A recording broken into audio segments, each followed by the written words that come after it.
Hello, and welcome to this video on what is some of the most flexible and highly customizable modulation, all handled within the module itself, that I've used for Eurorack. This video is a demo of the Mod 6 from SoundForce. Here's what's to come.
This video is sponsored by SoundForce. The Mod 6 continues in the line of Roland JUNO inspired modules from SoundForce. They've been building out that lineup since the DCO release, with filters, VCAs and the Chorus 6, and you'll find videos for some of those linked down in the description below. The Mod 6 is made up of an ADSR on top and an LFO on the bottom, each with plenty of CV inputs, and it's highly customizable. There's a very simple menu system that's mainly just showing the values on the screen for the various buttons you press or values changing when you move the controls. It also uses the method of holding a button next to an input to access things like attenuation controls for the inputs and modulation assignments. Then for a more global setup that you're likely to set and forget, pushing all 4 ADSR or LFO buttons takes you into a menu of settings to really customize the behavior of the module.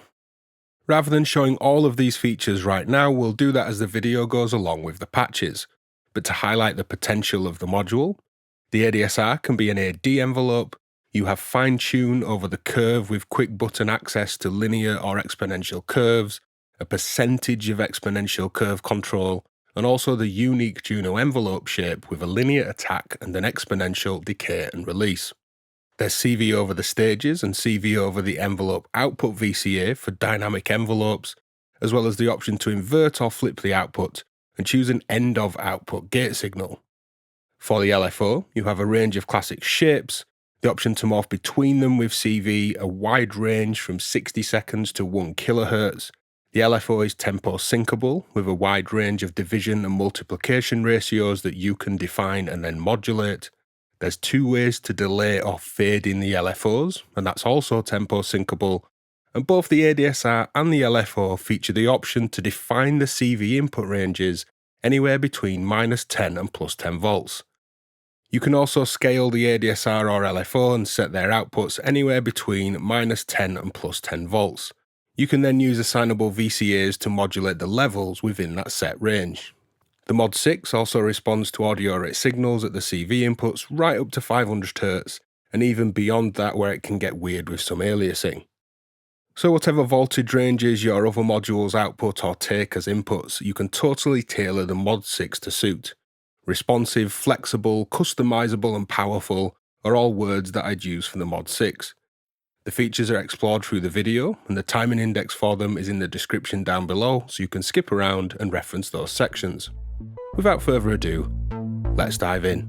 So just as a kind of introductory patch, this is the typical kind of thing I find myself doing here with Mod 6, which is using an envelope that has one of its stages modulated for something that's changing as the sequence plays, and then a clock synced LFO, just making things fade up and down. Now I'll remove the LFO's effect on the patch for now, simply by unplugging it, and I'll unplug the modulation here. This is the UDCO into the VCF VCA6, then onto some chorus effects and some echo and reverb. Green trace here is my gate coming into the ADSR, blue trace is the envelope. Simple, percussive, effective filter modulation here. I always find sliders really playable for envelopes.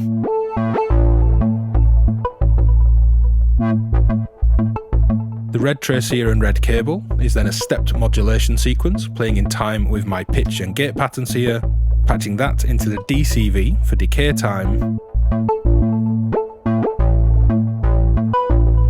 You can see in here with shorter and longer decay times. If I bring decay a bit shorter,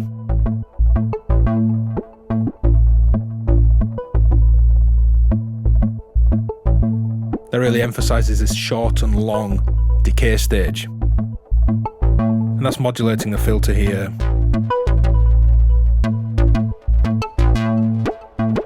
And you can see the screen's defaulted to showing these changes in decay time. Backing this off slightly, let's plug in our LFO again. This is a clock synced triangle, moving the filter cutoff and the PWM on my pulse wave. If I change the wave here to say be a ramp, and maybe go to 1 times the rate, just a ratio of 1, there's a quarter note tap coming in, and it's like stacking 2 envelopes, a quarter note linear decay, and my main exponential gated envelope pattern. Going to 2, that's like an 8th note. Could go up to 16th notes and so on.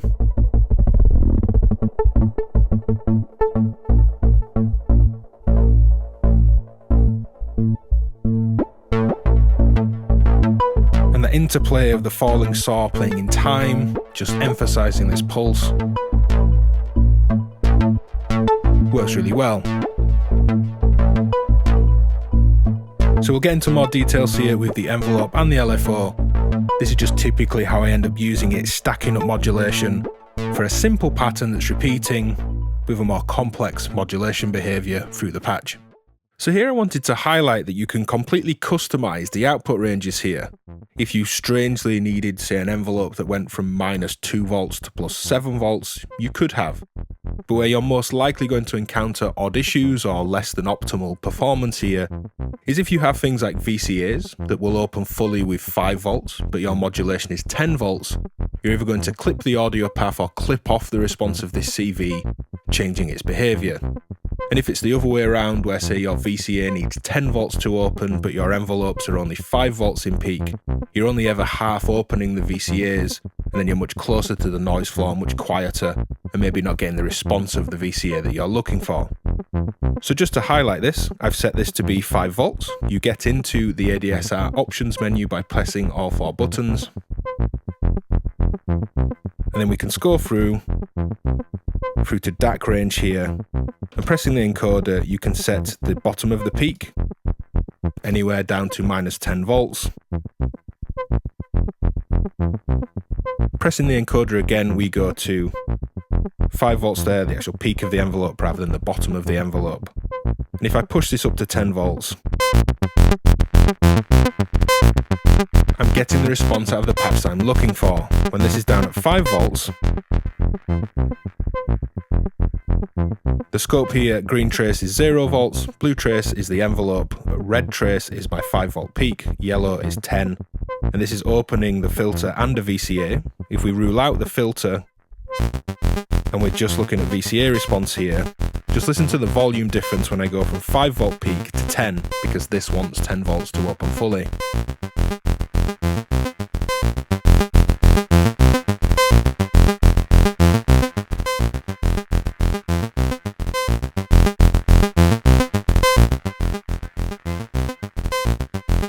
And most notably, when I modulate the filter, full modulation, modulation's all the way up,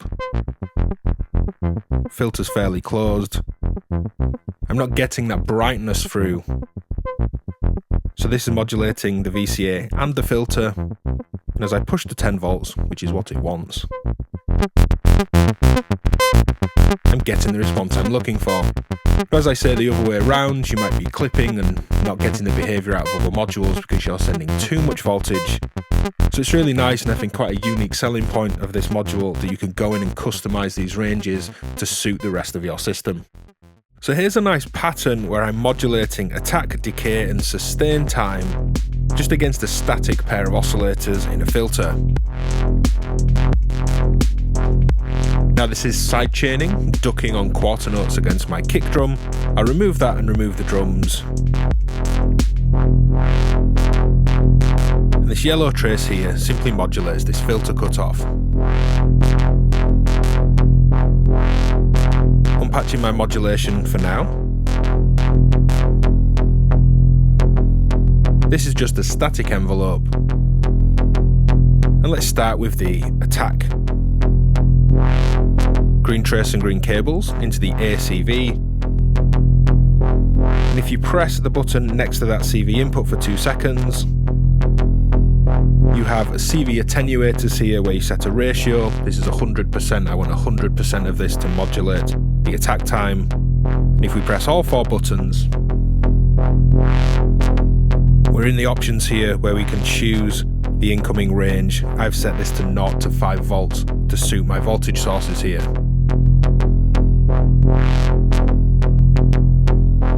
Adding in the red trace, which is sustain, and holding down the button next to the CV3 input. This is assignable, so we don't just have attenuation here, we actually have a destination which is inactive by default, and that avoids any offsets. But we have sustain, release, and a VCA over the output of the envelope's amplitude. We'll come back to that and leave this set to sustain. Then adding in my decay modulation.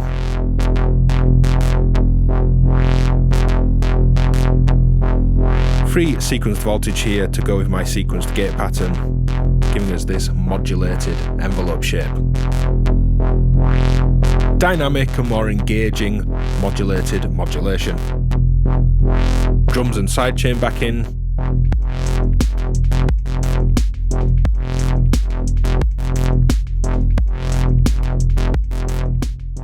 So with this patch, I just wanted to point out that the envelope can be an AD generator, attack, decay or simple rise and fall that's triggered and then doesn't take into account gate length like an ADSR does. Pressing all 4 buttons for the ADSR options. The first setting there is AD only, and you can turn that on or off.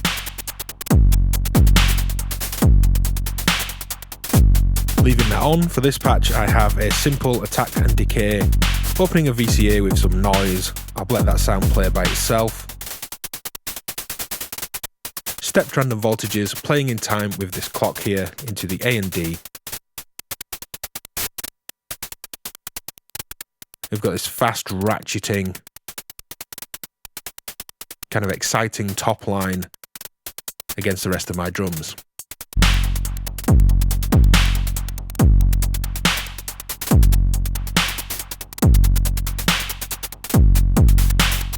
So here we'll take a look at the envelope curves. The green trace and cables is my gate signal, blue trace and cable is the output of the envelope, and this is opening up a filter with a chord sound going into some effects. Now for immediate change from linear to exponential, we have the exp button here, which gives us a logarithmic attack, exponential decay and release. And then back to linear when we press that button. But we do have a quirk here that was part of the JUNO synthesizer that is having a linear attack while you have an exponential decay and release. Going into the ADSR settings, pressing all 4 buttons. We have the settings that we scroll through. And JUNO lin attack, JUNO linear attack when that is on. Even when we go into exponential, have this JUNO shaped linear attack phase with an exponential decay and release. Turning that off. Going back to linear. As well, in this setting here, we do have an exponential amount, so we can curve completely from linear to exponential. If I turn this down all the way to 0 and engage exponential, we can slowly change this from 0% to 100%.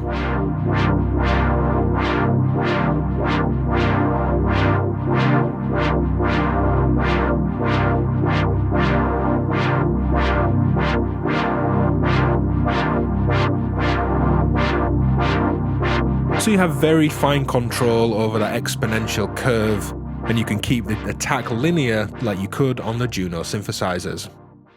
So here we're looking at the VCA on the output of the envelope, giving us dynamic, amplitude and level shifting envelopes, so we get modulated modulation in this patch. Now outside of Mod 6 is the original DCO from SoundForce into the micro VCF into the chorus 6. That's just droning away with an occasional note change. Muting that. And I'll remove the delay here. I have the micro DCO into the VCF of VCA 6, and my envelope is controlling the filter cutoff. Removing the modulation, or rather making the modulation static as I have this set up for the VCA, we have just a simple repeating envelope with this basic arpeggio pattern. But CV3 on the envelope there is assignable, so holding the button next to it, which is cycle, we can go in and actually choose the destination as well as the ratio of attenuation for that CV input. If I set this to something else, this is just the basic envelope, and by default that's inactive to avoid any offsets that might occur. But setting it to be the VCA, and using either a static voltage to leave that open, or this sequence, which I'll patch in here on this yellow trace. This sequence is changing the depth, the level of the envelope per step. It gives a lively, musical and more dynamic pattern. Bringing my effects back in, and the drone. Holding cycle there for 2 seconds to set the destination for CV3, and in this case the VCA for dynamic envelopes.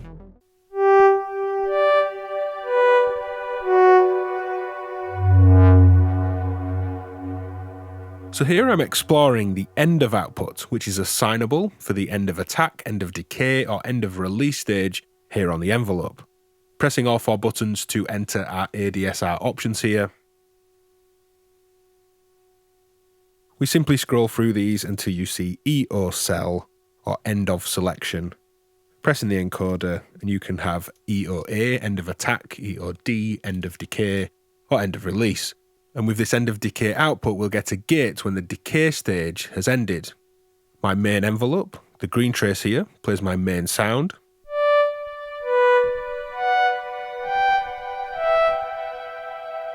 But if I don't hold the gate long enough for the decay stage to fully decay, we never hit the end of decay stage. So if I hold a longer note, once the decay plateaus into that sustain phase, we have a gate that's active on the end of output as long as I hold the gate at the input. So letting go of the key, my main envelope stops and releases, and we also lose the end of gate. Now I'm using this to trigger this pink trace here, or red trace, and that's another envelope that's fading in a sub sound from my oscillator.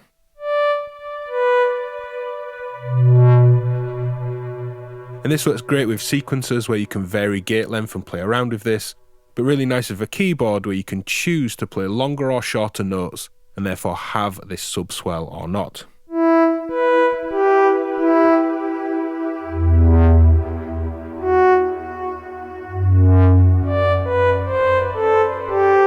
So you have assignable end of outputs that you can use for various rhythmic devices in a system, in this case for fading in a sub on my longer notes. So the Mod 6 ADSR will cycle its attack and decay stages, simply turning on cycle, This is modulating the VCF here.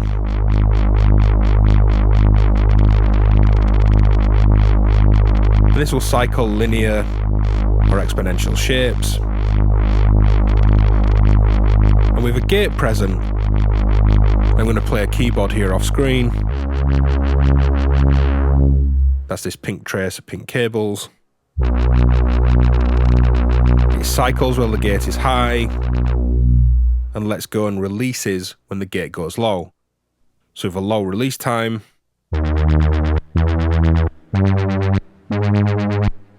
it stops instantly. With a longer release,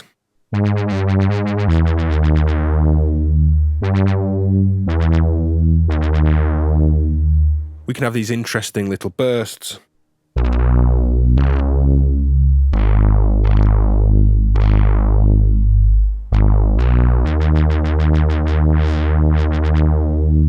And like normal ADSR usage, your sustain level will have an effect as well.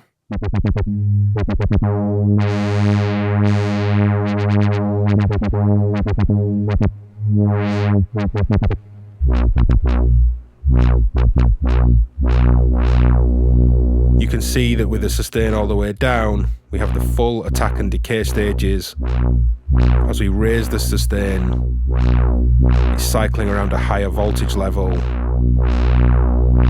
And you could still modulate all this while it's cycling with those CV inputs. So here we're looking at the inversion options for the envelopes on Mod 6. It's currently opening up my sound here in a VCA, giving this blue trace sidechain style envelope against my kick drum. I've reset this, and let's take a look at the options. So removing the drums and resetting the envelope here, I have a clocked LFO playing every 6 steps, modulating the filter cutoff.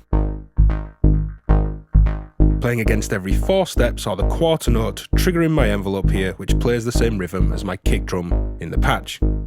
I remove this LFO and this filter mod for now, just to keep this simple, and this is controlling the level of the VCA with the envelope output, the blue trace and cables. Now if we invert this on the inversion button, this does what any inversion is. It takes a positive voltage here and just inverts it down negative. So if this was 0 to 5 volts or 0 to 10 volts, it's now 0 to minus 5 volts or 0 to minus 10 volts. And to use this in a patch, I'd have to offset this, mixing in and offset with that envelope, or to manually open my VCA here and then let the negative voltage pull that VCA level down from its offset or manually open position. But we do have options here for changing this inversion to invert around itself. I'll quite like calling that a mirror effect, and it flips within the same voltage range. The green trace here is 0 volts, the blue trace is the output. Positive envelope, or inverted envelope. In this case, doing nothing, it's just going lower than silent on my VCA, which does nothing. So I'll press all 4 buttons here and go into the ADSR options. And scrolling through, you have the inversion here. And it's called inversion around, and you can invert around the 0 volt axis, which is what this is doing, or you can actually invert around itself. And you change that by pressing the button. So if this was 0 to 5 volts, it's still 0 to 5 volts, but it's simply kind of flipped.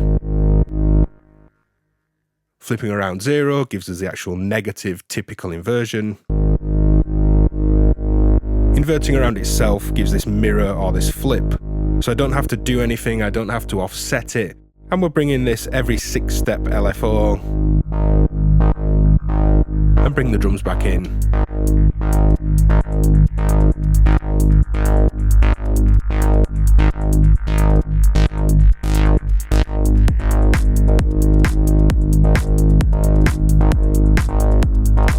Typical inversion, or the mirror inversion around itself, just way more flexibility and highly customizable behaviour, which is then really useful for a wide range of other modules and systems.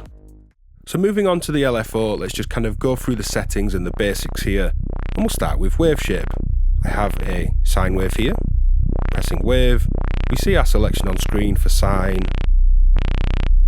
a 50% duty cycle square, 25%, which is more like a thin pulse, a rising saw, a falling ramp, triangle, a stepped wave, which you can think of as a pyramid or like a sample and hold triangle wave, and then sample and hold, which is a random value on each clock pulse. Controlling frequency happens on the rate control. Let's go back to a sine for this. And we have ranges from slow, medium, fast, up to 1 kilohertz.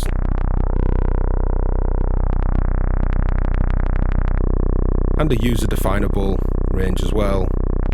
We'll stick to slow. You can modulate the rate here with a CV input, and holding down range for 2 seconds, you can CV attenuate it. CV5 is assignable. You hold wave for 2 seconds to set that up. It's inactive by default. You also have an attenuator. You can control the delay of the LFO, which we'll look at in a later patch, the wave shape, or a VCA over the LFO, which will control the output volume or the depth of the LFO as it modulates other things in your patch. Pressing ratio, you can choose which ratios are active when this is in sync mode, where it will clock sync the LFOs to other things, and you do that by patching in a clock signal to tap. When sync is on, the rate control becomes a ratio of your tap signal.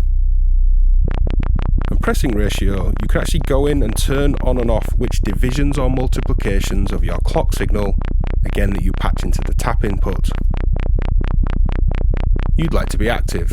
You can trigger the delay, and when tap and sync isn't on, you can do hard sync kind of resetting of the LFOs. And when you press all 4 buttons, we have the LFO options to define things like the delay fading, the syncing, and the levels and CV, and you can see some general global settings for firmware here as well. That's a quick look at the LFO. Let's get into some more exciting patches that highlight the features. So here we're looking at highly animated clock synced clock ratio shifting modulation for a simple bass sound. The green trace and the envelope here provides a sidechain signal for the VCA. Blue trace is the LFO's output, and the red and yellow tracing cables are modulation. Let me strip this back and we'll go through what's going on. So to start with clock syncing this, we're simply patching your signal to tap here, your clock, and this is a half note clock relative to my sequencing, and hit sync. Pressing ratio, you can go in and set up what divisions or multiplications of the clock are actually active. That now changes on the slider.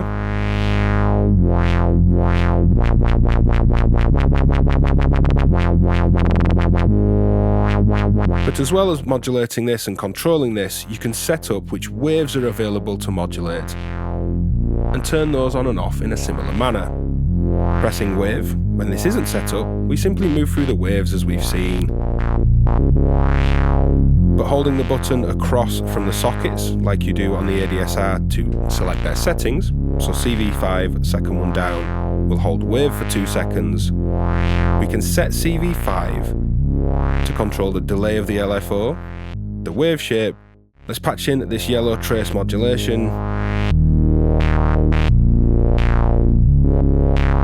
And this is changing wave shape faster than a cycle of LFO. It's actually going round, so we're getting changes mid-waveform, which I'm finding really dynamic and interesting. Let's also modulate ratio with a slower sequence.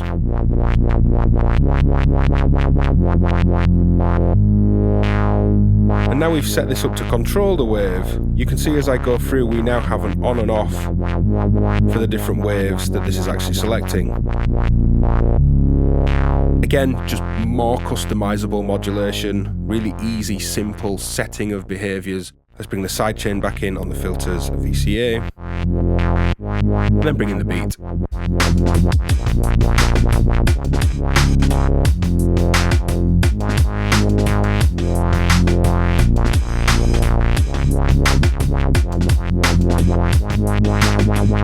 We've kind of got uber wobbles, super wibbly wobbly, clock synced, waveform and ratio modulating bass wobs. There's two ways that you configure the delay here on the LFO, and by default, we just have a kind of static delay that offsets the LFO. If I press a key on my keyboard, the ADSR here will open up the VCA, and the LFO just plays all the time. It's controlling filter cutoff, PWM, and a little bit of vibrato through the pitch FM on the oscillator. If I add some delay, we can interrupt that with the trigger here, and the trigger in is the gate from my keyboard as I press a note.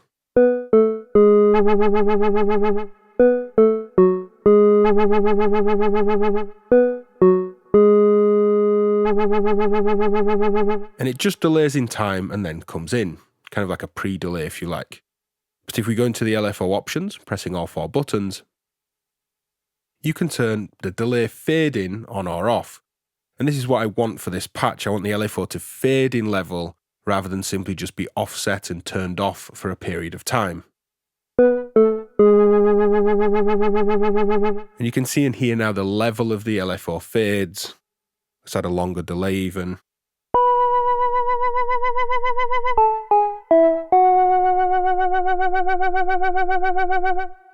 Classic fading vibrato.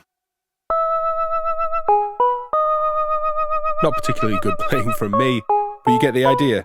We can actually have this fade in, which is a kind of classic monosynth technique, or be offset in time. So here we're making use of the delay for just timing offset delayed LFOs, but also clock syncing them, which is something I've not seen before on an LFO. I have a beat playing, I'm going to leave that playing, and if I cancel out the effect of the LFO here on my filter, have an oscillator droning through, changing note every bar, just randomly, and it's sidechained, so that bit of pumping against the kick is happening by an inverted envelope here, not by the LFO. Now turning down the filter's cutoff and increasing the modulation again. The blue trace here is the output. The green trace is my quarter note pulse that triggers the envelope to sidechain, that clocks the tap input here, and that also triggers the delay. All those green cables. Now going into the options, pressing all four buttons,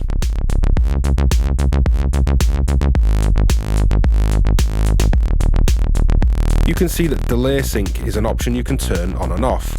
And when you do sync it, and you move the delay, and let's remove the modulation, which is this yellow trace, you can see this moves from being a time to, just like the ratio control over clock sync, becomes a divider and a multiplier based on the tap input. Now with this delaying by a quarter of my clock, so a 16th note, we can see it's injecting this little held stage on the first two 16th notes and then playing the next two. The pineapple rhythm, which I used to say pineapple, pineapple, pineapple, pineapple, pineapple, pineapple. You get the idea.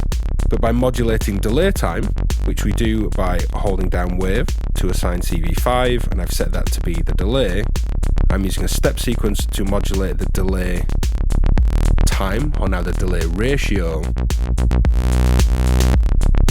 And you can see I can delay longer than the actual triggers coming in and get some long hold stages here. And this is very rhythmic set against the drums, but you can think about timing your delays against a slower clock in a more ambient setting, having a division of that clock offset your LFOs before those wobbles work their way through the rest of your patches. And as I said, I've not seen a tempo synced triggered delay on an LFO before. Correct me if I'm wrong, you can leave a comment if you know of something else that does this. So let's explore the output VCA on the LFO, much like the output VCA on the envelope section. That's a CV5 function, which we get by holding down the wave button for 2 seconds, and we scroll through to destination or dest, being LFO VCA. I'm using the envelope, green trace and cables, which is cycling just a long, slow, LFO-like behaviour that's coming down to modulate the output depth, output level or amplitude of my LFO. That LFO, blue trace and cables, modulates the filter's cutoff, which is playing against another LFO modulating drone. Everything's just very free and washy here. Muting that. You can hear my effects trails. Here's the arpeggiator. I'm playing it via the keyboard.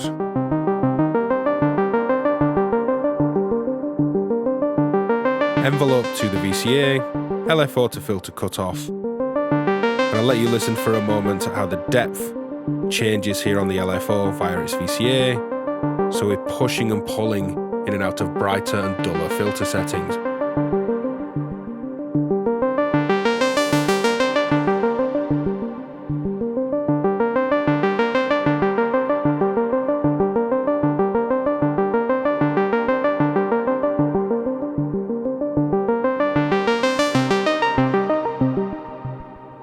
Bringing in the drone again. And you can still go into the LFO options with those 4 buttons, set up the response of CV5 to suit your modulation. Here it's 0 to 10 because that's how I've set the envelope, and really perfectly adapt the CV input to do what you want, in this case control the output VCA, and within what range of CV you want that control to work.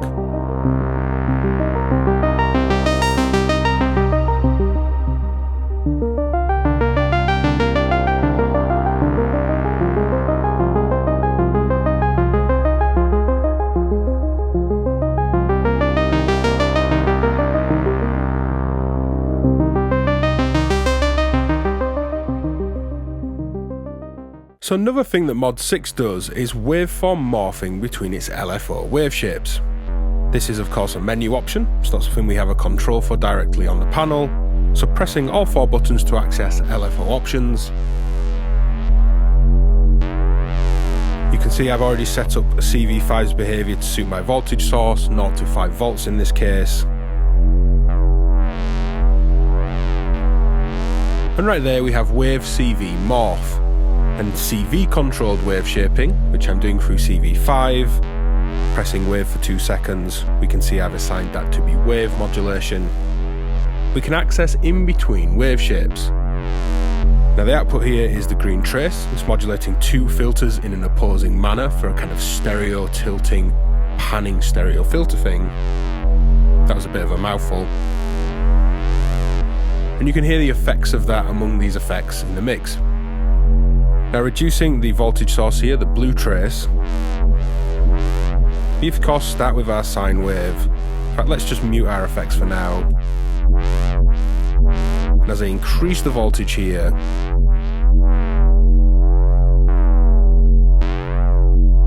we don't switch between waveforms, although because I have CV5 attached to wave, pressing wave I can choose which ones are active or not, which is really handy.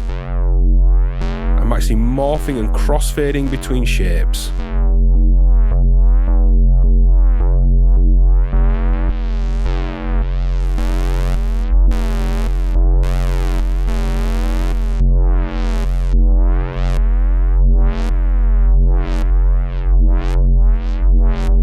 Some really interesting stereo movement happening.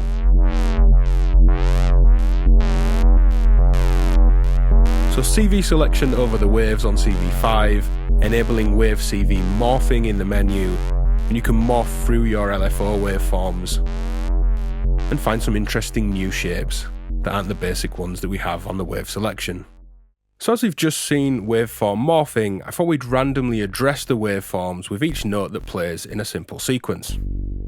On every quarter note, I strike the envelope, which controls this green trace, green cable here, and controls a VCA.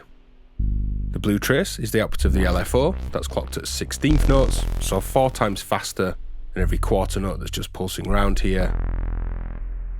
And on every quarter note, the red trace there is a random voltage, so randomly selecting a waveform, or rather randomly selecting a morphed position between all these waveforms, giving some interesting random CV shapes.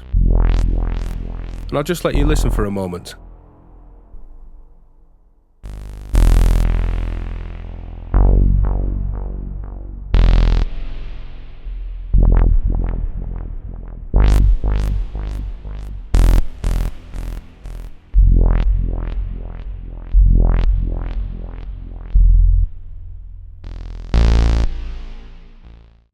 So potentially as quite a surprise, you can use the Mod6 LFO section as kind of one hell of a sub-oscillator.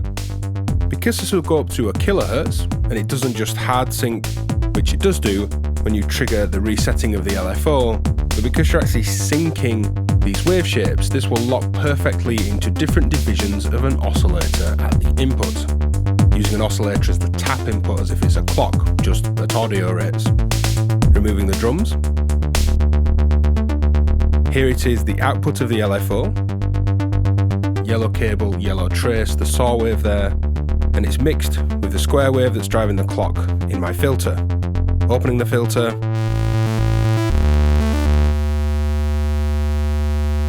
This is the signal driving the tap input.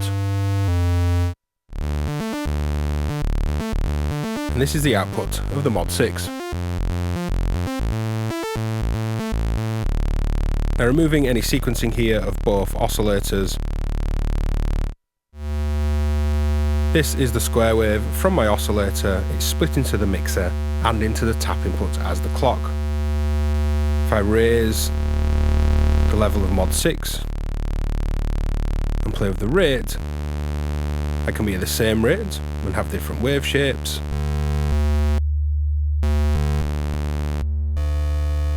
Let's stick with that stepped wave for a moment. And the ratios here. Lock to these harmonic shifts.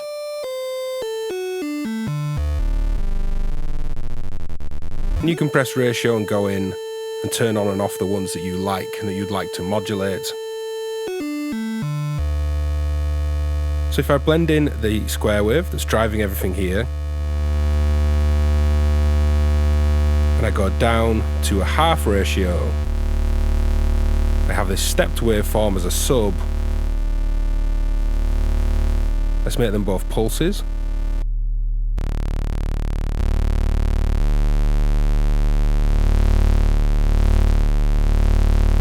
And if I was to then sequence the actual ratio,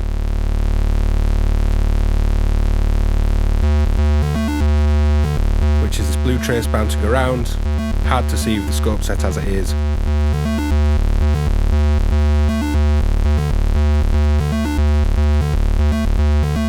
So you can sequence Mod6, but if I sequence my oscillator,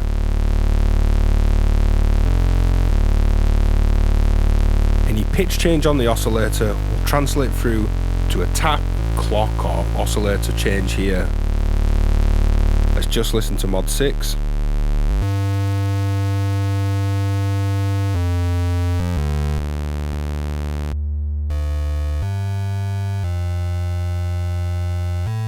So that's tracking our main oscillator and then sequencing on top at a faster rate these ratios.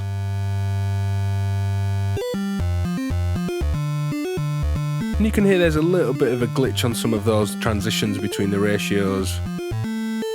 That masks quite well against the main oscillator though.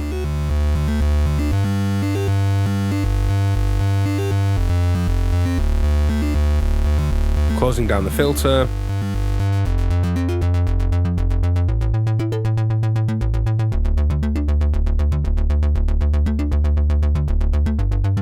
It's not just a sub-oscillator, it's not locking just to lower frequencies, we're actually sequencing up to upper octaves and upper harmonics, as well as that sub below.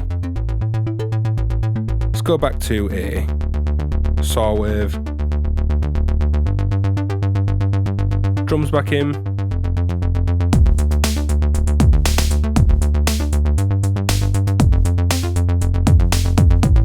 You could also be modulating through CV5, the output VCA, and you'd have kind of a little contained voice. This would also be great in an FM, kind of digital operator FM or phase modulation network, where these ratios would come in really handy for doing FM or phase modulation operations in harmonic locked relationships.